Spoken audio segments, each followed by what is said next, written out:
Hello and welcome to the Fantasyland Basketball Podcast. As always, I'm your host, Mark Shorten. Now, this week I want to talk about some sophomores, second-year players in the NBA, ones that we've got a little bit more data to go off, and ones that we can have a little bit more of an educated guesstimate, I suppose, around what they're going to do and what their output's going to be for the coming season. Unlike rookies, which I know I mentioned last week that I'm not in on rookies as much as other people are, and as much as other people in the industry are. Sophomores I'm all about. I like players who have less of an injury history. Obviously, sophomores don't really have, a lot of them, most of them don't really have an injury history to go off. They're younger, so their bodies generally hold up a bit better. And they are probably more often than not the ones who are going to have a bit of a breakout season. So that's what I'm looking to do as part of this podcast. Obviously, if you're listening to a podcast a month out from the NBA, then you're probably pretty switched on anyway, and you probably have an idea of a lot of these players that I'm talking about. But hopefully, I'm able to either cement a couple of people on your watch list that you're looking for, and really kind of, cement that they are players that you should be looking at. Or if there are players who you're only so about, maybe I can tip you over the edge either way, whether it's positive or negative.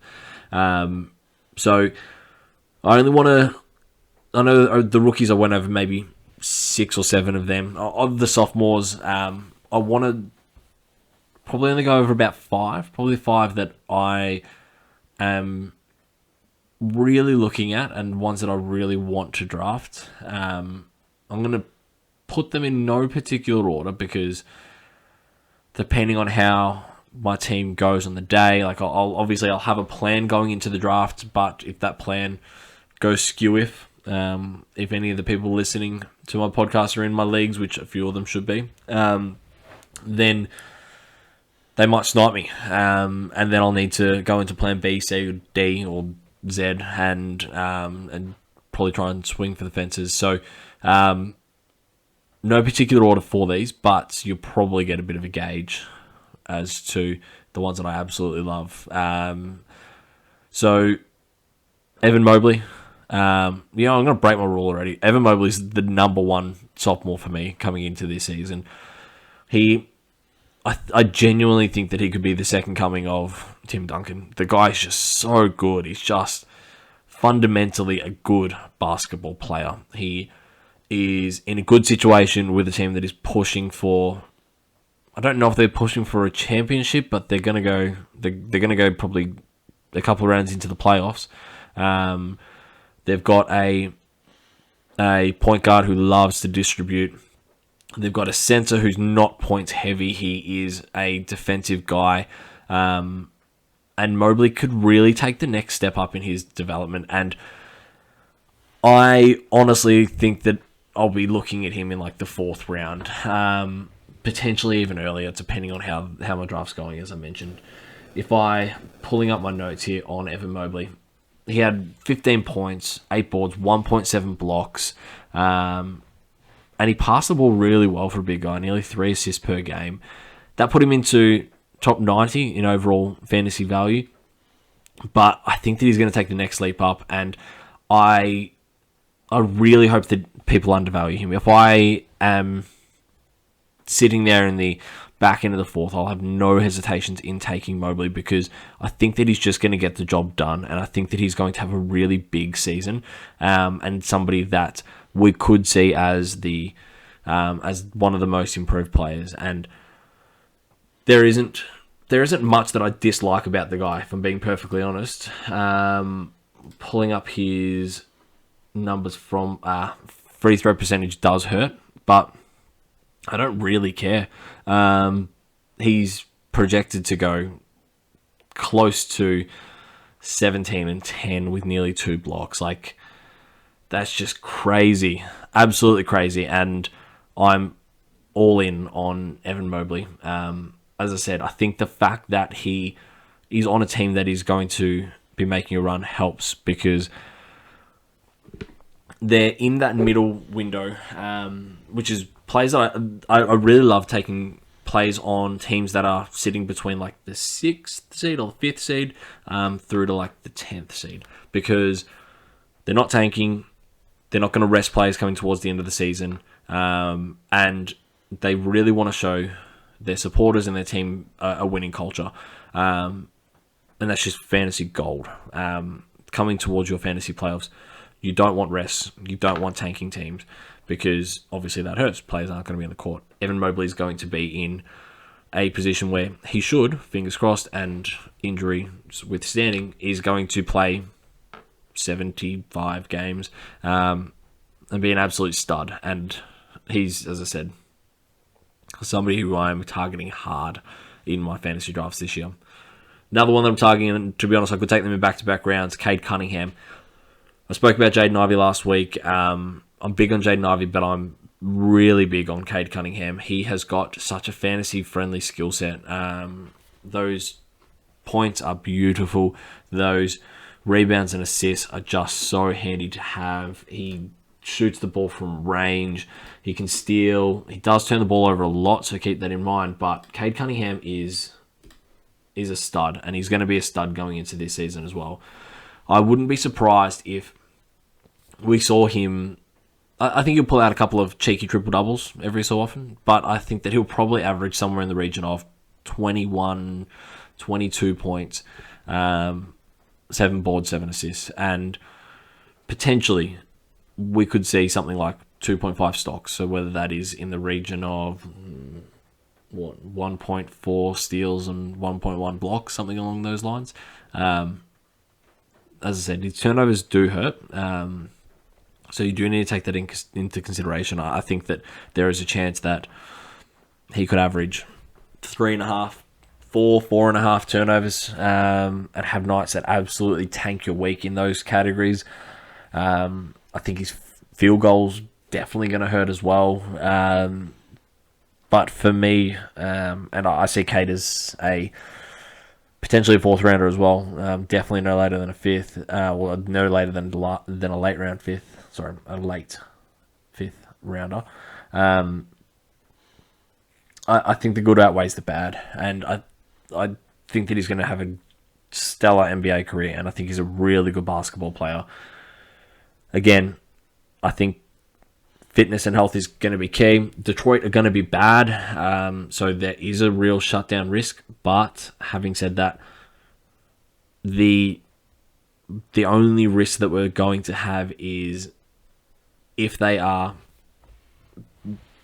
better than the worst teams, if that makes any sort of sense. So if they're not sitting as one of the bottom few picks, then they're going to want to tank a little bit further down just to make sure that they can really maximize their chances at Victor Wembanyama. And if that is the case, that's obviously going to hurt, but he didn't sit last year.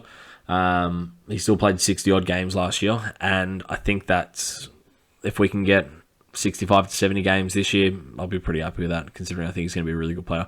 The other thing is that those fantasy skills, or that fantasy skill set, is so tradable. Like if you're looking at, and obviously I'll keep you guys up to date as we go, but if we're looking at Detroit being somewhat okay, and we do think that they're going to start a tanking, or there is whispers of it, or he has a bit of a like a rolled ankle, and we think that it's going to be one of those, oh yeah, he hasn't fully recovered 3 months later, season's over, blah, blah, blah. You'll be able to trade him, for sure. And you'll be able to get dollar for dollar value, because Cade Cunningham is a stud. And he is the key piece and the focal point on a pretty ordinary side. So, again, Cade Cunningham is somebody that I am really big on going into this year.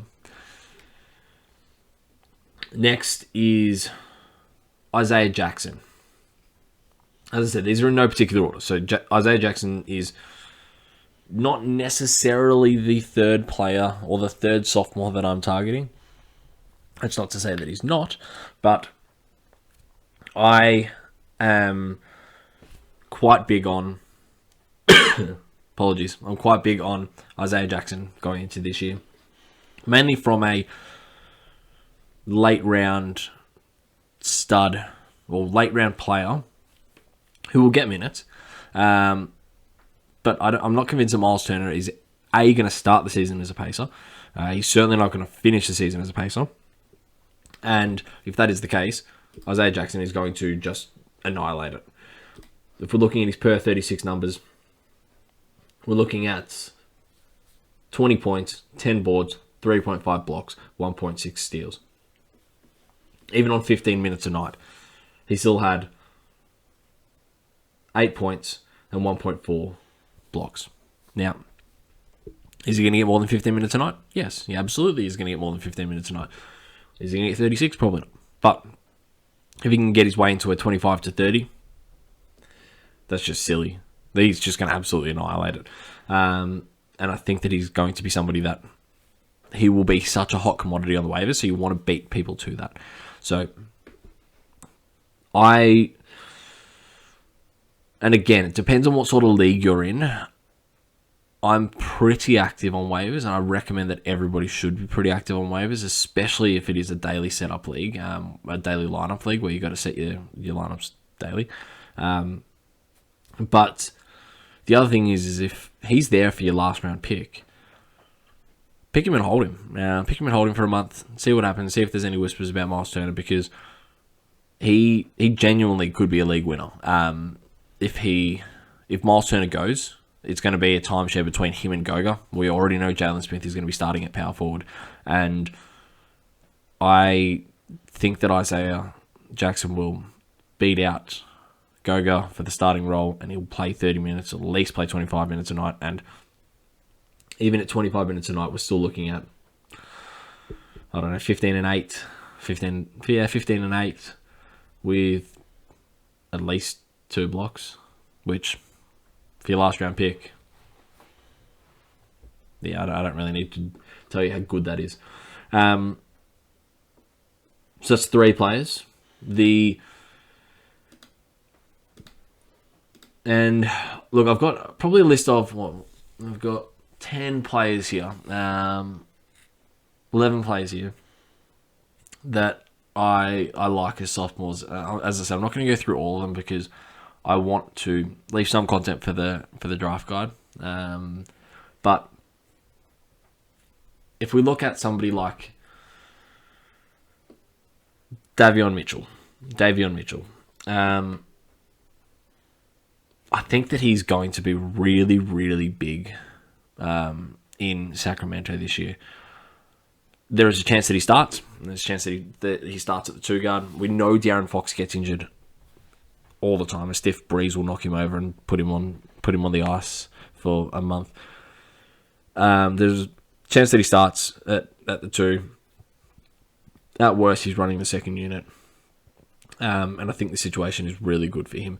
The increased value and the increase that we saw was once Buddy Hield and Tyrese Halliburton left, his assists went up to nearly 6 a game, his points went up to nearly 13 a game. He's a really good defensive guard as well, and as of yet, we haven't seen that translate into the NBA. Probably not dissimilar to like a DeAndre Hunter, who is a really good defender, but hasn't been able to put it together for fantasy. Hasn't really been able to showcase that for fantasy. If we can get Davion Mitchell up to a 1.2 to 1.3, and I think he can do that. I potentially think he could do more. Then I think that the assists and the points will showcase why we're taking him. I do think he's a late round guy, but I do love handcuffs, and he is an amazing handcuff for De'Aaron Fox. Let me have a quick look at how many games Fox has played in the last couple of years. I don't know if it's going to be too many. Quick look. De'Aaron Fox played 59 games last year. 58 the year before that, 51 the year before that. So the guy misses games. Sacramento are going to be bad.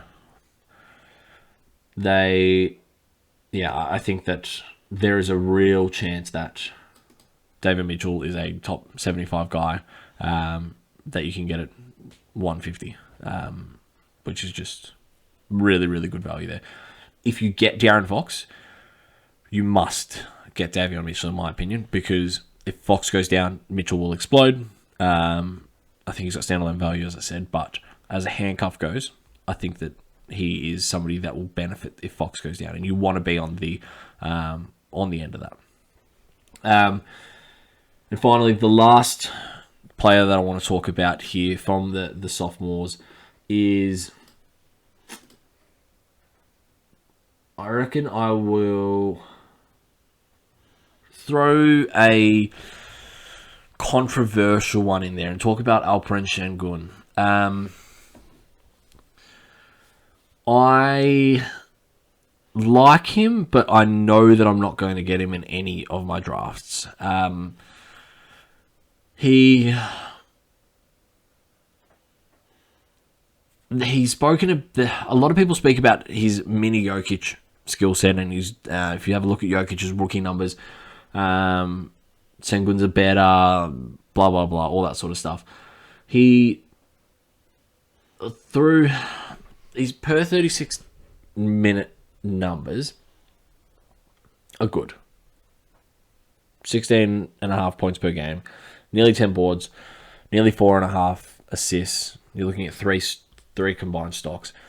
His free throw percentages are atrocious. His turnovers are atrocious. Houston will suck, so they will be tanking. So I don't know if they want to unleash him too much. But probably the number one thing for me is that somebody in your league, it may be you may be a Houston fan, you may be all in on Şengün. I'm not all in. I am in, but I'm not all in just yet. Somebody will take him in the 50s, which I just can't do. I do see him as a top 90 guy, maybe even a little higher, top 80.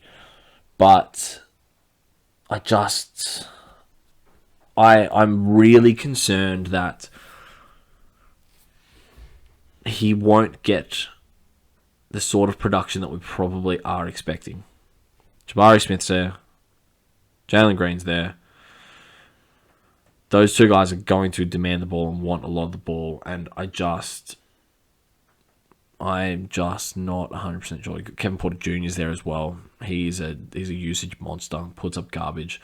As I said, I like him, but for the price that he's coming at, I think that he'll probably be somebody that I miss out on, and I'm okay with that as well. I was beating the drum harder than a lot of people whenever it came to him last year, thinking that he was going to break out second half of the season, Christian Wood's going to sit, all that sort of stuff. I am willing to be hurt again, but I don't know if it is at the cost of a top 50 or top 60 pick. I just am not convinced that that's going to happen.